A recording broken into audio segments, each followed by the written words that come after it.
Hola, hoy en este encuentro vamos a hablar acerca de qué es la literatura y qué importa lo que sea, capítulo segundo del libro Breve Introducción a la Teoría Literaria de Jonathan Kuller.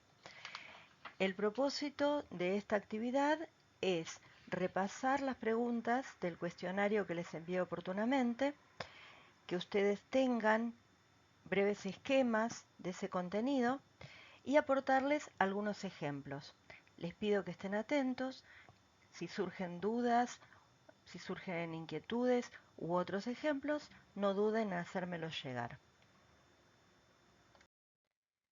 La primera pregunta está relacionada con el concepto de la literatura desde una perspectiva histórica. Kuller va abordando, se va acercando a la idea de literatura de acuerdo con diferentes épocas. Explica, por ejemplo, que si bien es una actividad tan antigua como el hombre mismo, recién va a tener el nombre con el que la conocemos ahora a partir del 1800. En ese momento, esta actividad se llama así a partir de una palabra latina que es litera, que significa letra. Esto me parece que es importante tenerlo en cuenta, hacer una llamada, porque evidentemente en ese momento se relacionaba la literatura con la escritura y por lo tanto con la idea de libro.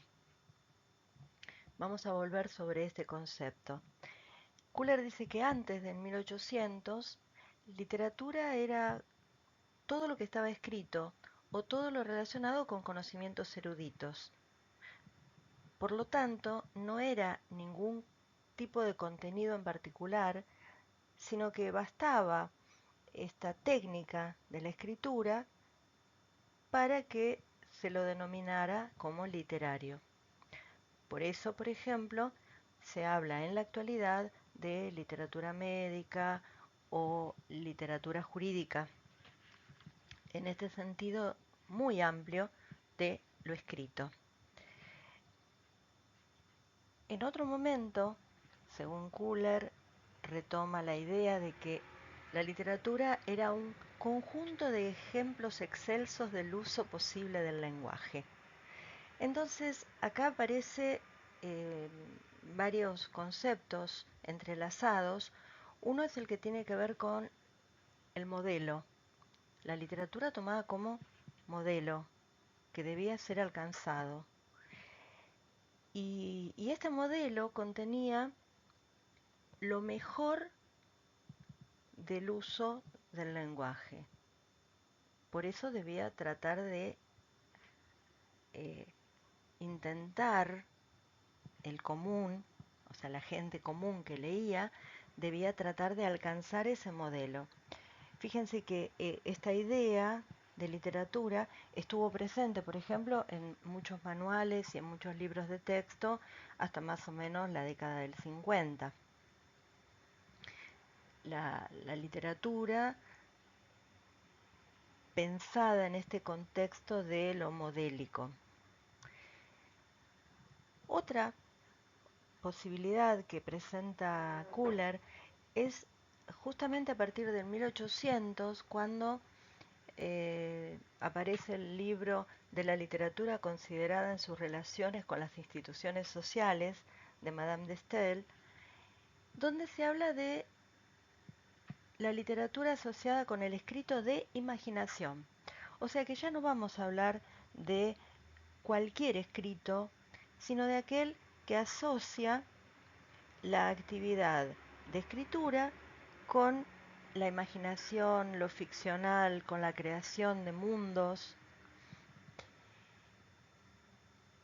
Otra posibilidad es considerar la literatura en un sentido también muy amplio, que piensa que en realidad puede ser literario cualquier texto que una determinada sociedad considera como tal. O sea, es literario porque es consumido como literatura. Si ustedes recuerdan, por ejemplo, en la parte C del cuestionario, tenían justamente dos materiales para pensar y justamente la idea era trabajar un poco con este concepto. Uno de los ejemplos que tenían era un libro de Belén Francese. No conocemos el contenido, pero algunos de ustedes plantearon que por ser un libro, porque hubo una presentación, porque la autora es presentada como una poetisa, son condiciones que avalan la posibilidad de pensar ese texto como literario. Otros juzgaron que había que saber de qué se trataba, cuál era el contenido específico. Entonces es por esta línea que tenemos que pensarlo. Y probablemente en relación con esto surge la última definición, que es la de conjunto de textos que los árbitros de esa cultura reconocen como literatura. Y esta definición me parece muy importante también para que la pensemos, sobre todo en un punto, cuando habla de los árbitros. Acá amerita que nosotros pensemos quiénes son esos árbitros que van a considerar qué es literatura y qué no. ¿Sí? ¿Se entiende? Esto podemos resumirlo en esa pregunta final que está tomada del texto de Kuller, que dice ¿qué elementos de nuestra cultura entran en juego cuando tratamos un texto como literatura? Tiene que ver con la época, tiene que ver con el lector, tiene que ver con la sociedad en su conjunto, tiene que ver con cuestiones políticas. Esto no lo vamos a responder ahora, queda para que lo vayamos pensando. En el parágrafo Tratar texto como literatura, Kuller hace dos consideraciones muy importantes. Por un lado, hace referencia a que un texto puede ser literario según dónde lo encontremos, o sea que destaca el contexto. Por otro lado, dice que hay que tener en cuenta la complejidad potencial que tiene ese texto. Dice que el lector es consciente, digamos, tiene una intuición en realidad de que está frente a un texto literario cuando reconoce que es un texto difícil de leer, que obliga a una profundidad y a un desentrañamiento porque se da cuenta de que hay dos rasgos a los que debe prestar especial atención. Uno es la ambigüedad, ese sentido de que cada palabra que se va empleando, cada frase que se ha construido, puede decir una cosa u otra. Volviendo o recordando a Liliana Bodoc, eso de que el texto dice lo que no dice. Y por otro lado, también Kuller subraya que el lector de literatura prestará atención a la complejidad potencial del texto y buscará significados implícitos. Creo que acá tenemos el segundo aspecto muy importante para tener en cuenta. O sea que la complejidad estaría constituida por estos dos rasgos, la ambigüedad y estos significados implícitos. Por eso, este parágrafo termina diciendo que es necesario determinar qué conjunto de supuestos y operaciones interpretativas aplica el lector en su acercamiento a los textos. Nosotros vamos a avanzar sobre esto en el parágrafo siguiente. En el parágrafo La naturaleza de la literatura, Kuhler retoma un concepto que ya había nombrado con anterioridad y es el de literariedad. Utiliza esta denominación para referirse al conjunto de rasgos que con frecuencia han sido tenidos en cuenta para clasificar un texto como literario. Dicho en otras palabras, es aquello que hace que un texto sea literario. ¿Cuáles son esas condiciones? Él va a ir enumerándolas y dando ejemplos. El primero de esos rasgos dice que la literatura trae a primer plano el lenguaje. Con esto está queriendo decir que se presta especial atención al lenguaje mismo. A veces eh, no, no nos podemos adentrar totalmente en el contenido si primero no desentrañamos esa superficie. Es una organización particular que presenta un texto. En relación con esto y por ahí para ayudar, podemos volver a la conferencia de Liliana Bodoc, sobre todo con el ejemplo que da de un texto de Pablo Neruda, de qué se ríe la sandía cuando le están asesinando. Obviamente que pensar ese texto implica detenernos en algunas de las palabras usadas, porque son imposibles en un mismo sintagma. Porque decir que una sandía se ríe es absurdo, de la misma manera en que no puedo decir que se asesina una sandía. Entonces, el conjunto de estos elementos indudablemente nos llevan a que reflexionemos acerca de esas palabras que se han construido de manera determinada para producir un efecto. Evidentemente creo que todos se dieron cuenta del uso de la personificación, de la metáfora, y a eso nos referimos cuando destacamos el uso de figuras retóricas, que es lo que se conoce como función estética o función poética del lenguaje.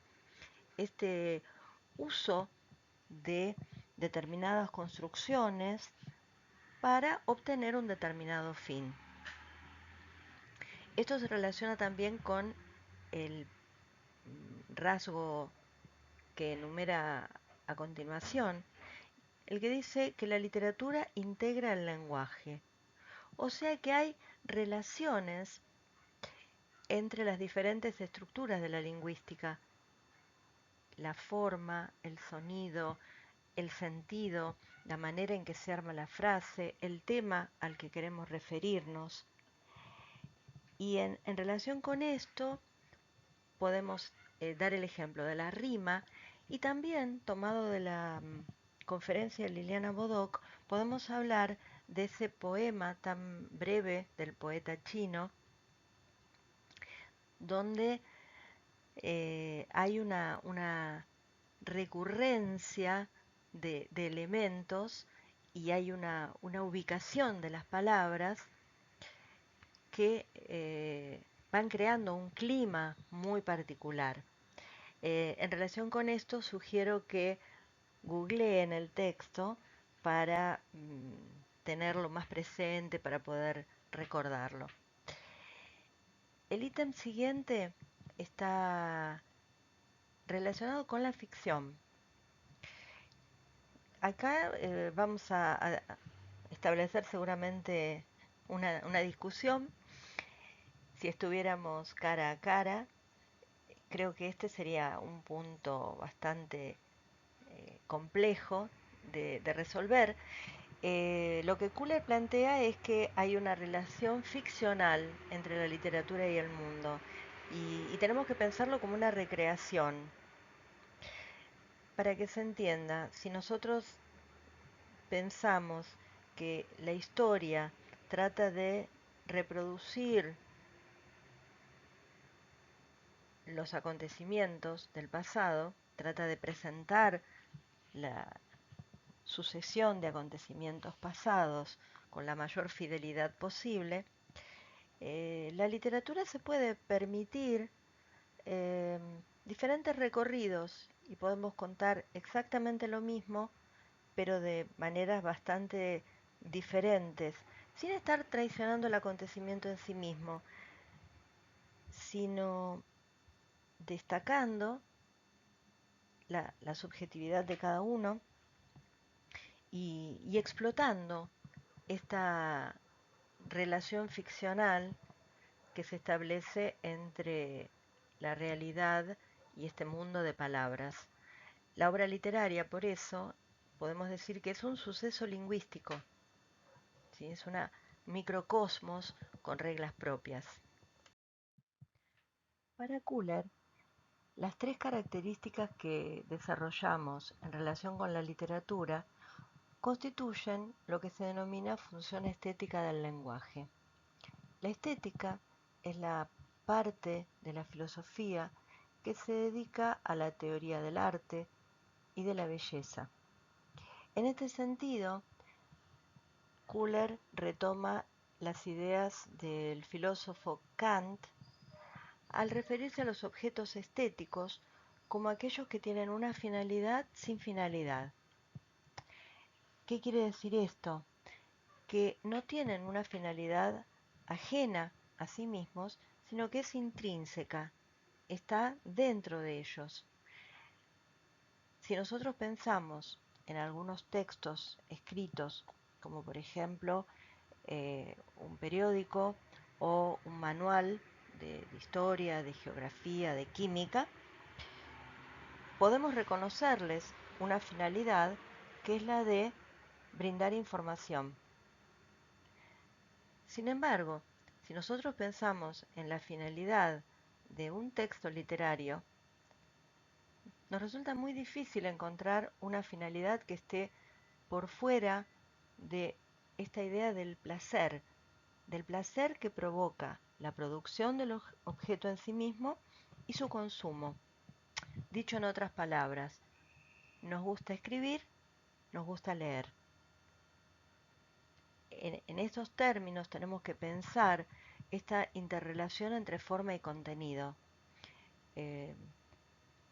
Cuando un poeta está pensando y está escribiendo un poema, imprimirle determinada forma para él es importante en relación con el contenido que quiere transmitir.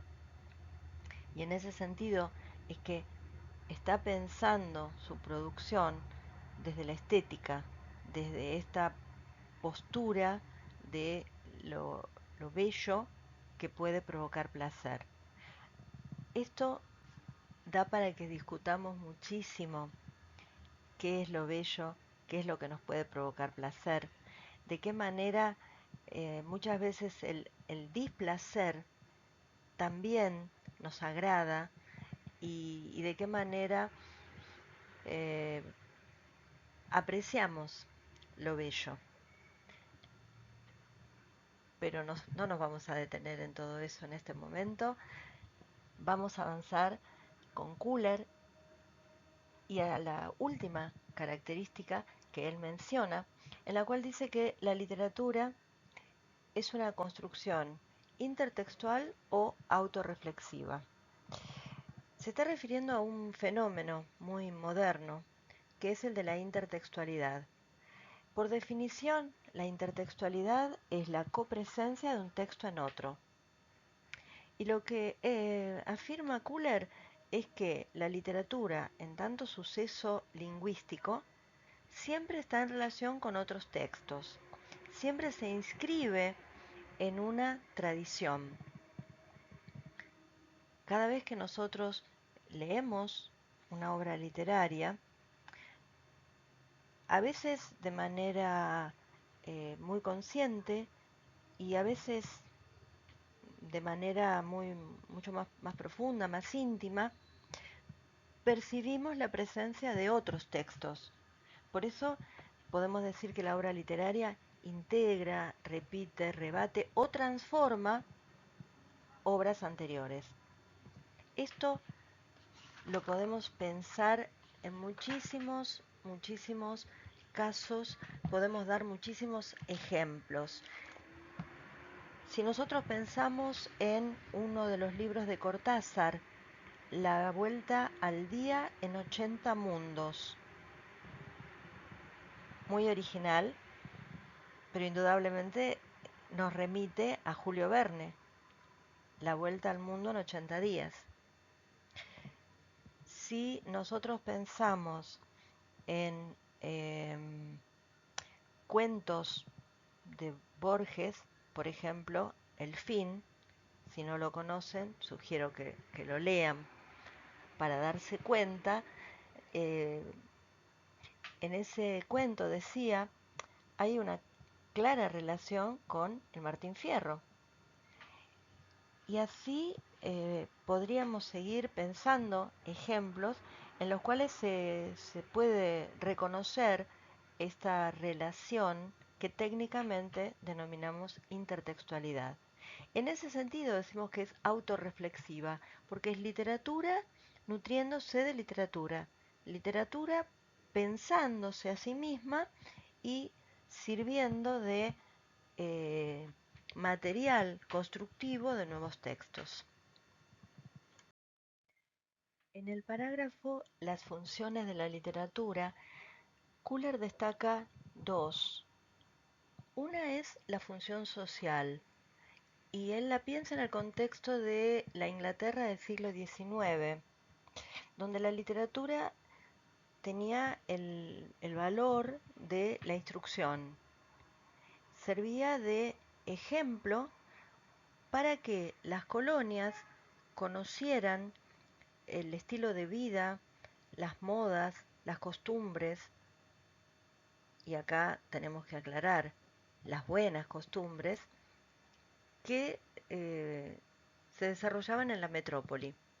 En este sentido tenía la literatura una potencia civilizadora entendida como la posibilidad de llevar muy lejos ese modelo de, de sociedad que debía ser imitado, que era presentado como el ideal que debían alcanzar las colonias. Por otro lado, habla de la función política y afirma que la literatura puede ser un instrumento ideológico. En este sentido, tenemos que pensar que este instrumento puede ser de aceptación o de rechazo con respecto de las estructuras sociales jerárquicas.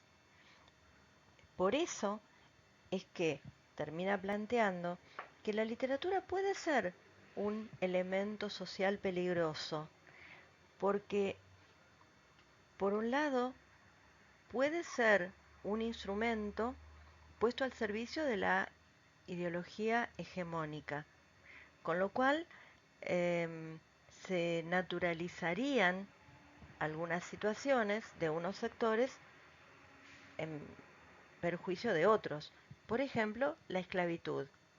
Presentar una sociedad donde la esclavitud esté naturalizada y donde no haya focos de rebeldía, sino que se considere que así fue creado el mundo y que está bien que haya ricos, que haya pobres, que para que existan unos tienen que existir los otros y que hay una especie de dependencia natural que lleva a que no se deba modificar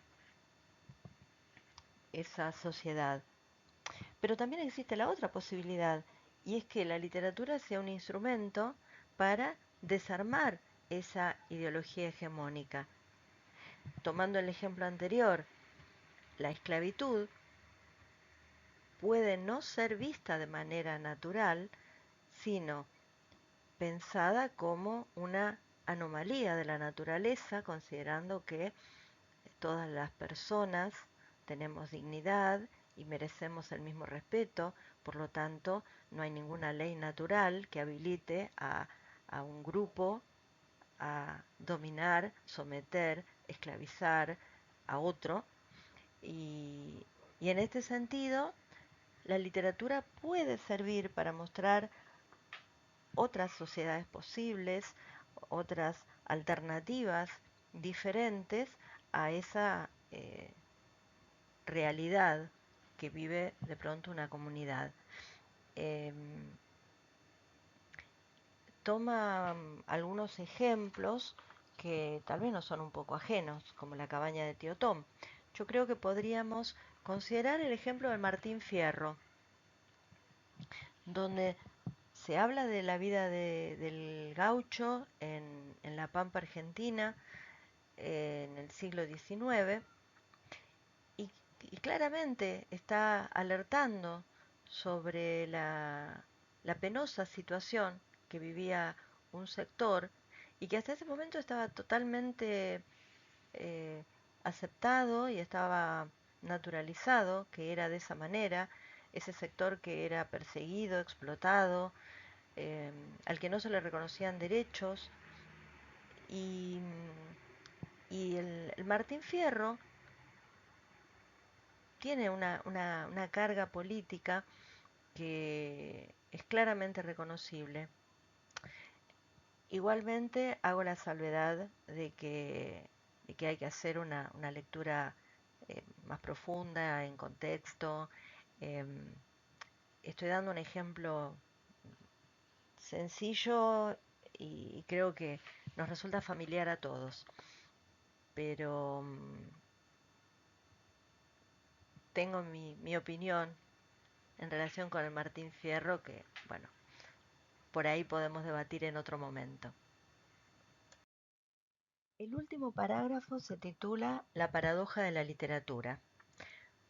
Kuller explica que la literatura es una actividad contradictoria porque se construye a partir de fórmulas y reglas preexistentes. Hay todo un aparato formal de la literatura que nos dice cómo se tiene que escribir un texto. Podemos escribir una poesía porque antes hemos leído ese tipo de texto. Podemos escribir un soneto porque desde el Renacimiento hasta la actualidad muchísimos poetas han escrito sonetos. Lo único que hacemos es repetir un formato. Pero, por una cuestión propiamente humana, ante la existencia de la regla, tenemos tendencia a exceder esos límites. Basta que nos pongan una marca para que nosotros queramos ir un poquito más allá. Y así tenemos una tendencia natural a transgredir estas convenciones. Por eso Kuller dice que la literatura es una actividad paradójica, porque por un lado es muy convencional y por otro lado tiende a la ruptura, al quiebre, a, al exceso por fuera de los límites.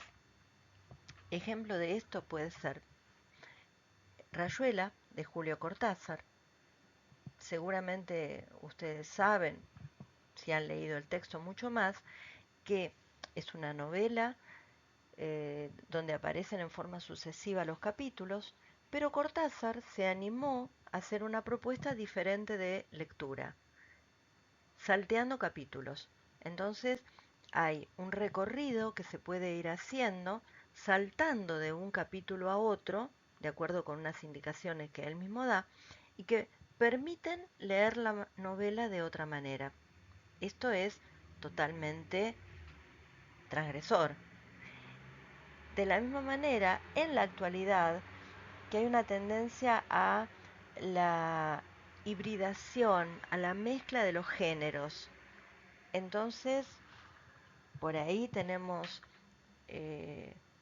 obras, como en el caso de un libro de poemas de Tamara Kamensain, que ella misma dice que son poemas narrativos. O sea, ¿dónde ubicamos esto? ¿Lo ubicamos en el género lírico, poético, o lo ubicamos como género narrativo? Y ella dice que en realidad tiene una pata en cada género. Otro ejemplo que podemos dar es el Ulises de James Joyce, escritor irlandés, eh, esta novela, cuando aparece en 1922, causó revuelo porque usaba una técnica que era muy novedosa llamada el fluir de la conciencia. Es una novela monumental, realmente volumen muy eh, grandote, que cuenta únicamente un día en la vida de un señor común, aplicando además esta novedosa técnica narrativa, el fluir de la conciencia o monólogo interior. Entonces, novelas se habían escrito muchísimas, pero esta fue la primera con estas características. Entonces, así los invito a que ustedes piensen otros ejemplos. Creo que en algunos de los cuestionarios que me mandaron, alguien dio como ejemplo Espantapájaros de Oliverio Girondo. Los invito a que busquen ese poema, en internet se consigue muy fácilmente, porque es lo que se llama caligrama. O sea, es un poema, pero que no presenta los versos en un orden sucesivo, como nosotros estamos acostumbrados, como es lo convencional, sino construyendo una imagen, la imagen de un muñequito o espantapájaros. Así que búsquenlo, miren, y ese también puede ser un ejemplo para la literatura como una actividad paradojal. Esta nota final contiene únicamente la parte final de la última oración de este capítulo que hemos ido recorriendo. Creo que es importante que, además de leerlo, lo meditemos, lo tengamos en cuenta en nuestras prácticas de lectura y que consideremos la posibilidad de pensar mucho cada texto, pero también de dejarnos atravesar por el goce que nos puede provocar la lectura. Cuando hablamos de literatura, yo creo que es imposible que leamos lejos de la idea de disfrute. Obviamente que nosotros tenemos unos materiales de lectura obligatoria. Borges decía que era contradictorio hablar de bibliografía obligatoria, porque si no leemos desde el placer, ni vale la pena abordar la tarea. Pero como estamos en el marco de la cursada de una materia a nivel universitario, va a haber textos de lectura obligatoria, pero invito a que nos dejemos llevar por el gusto por la lectura y bueno, veamos qué pasa.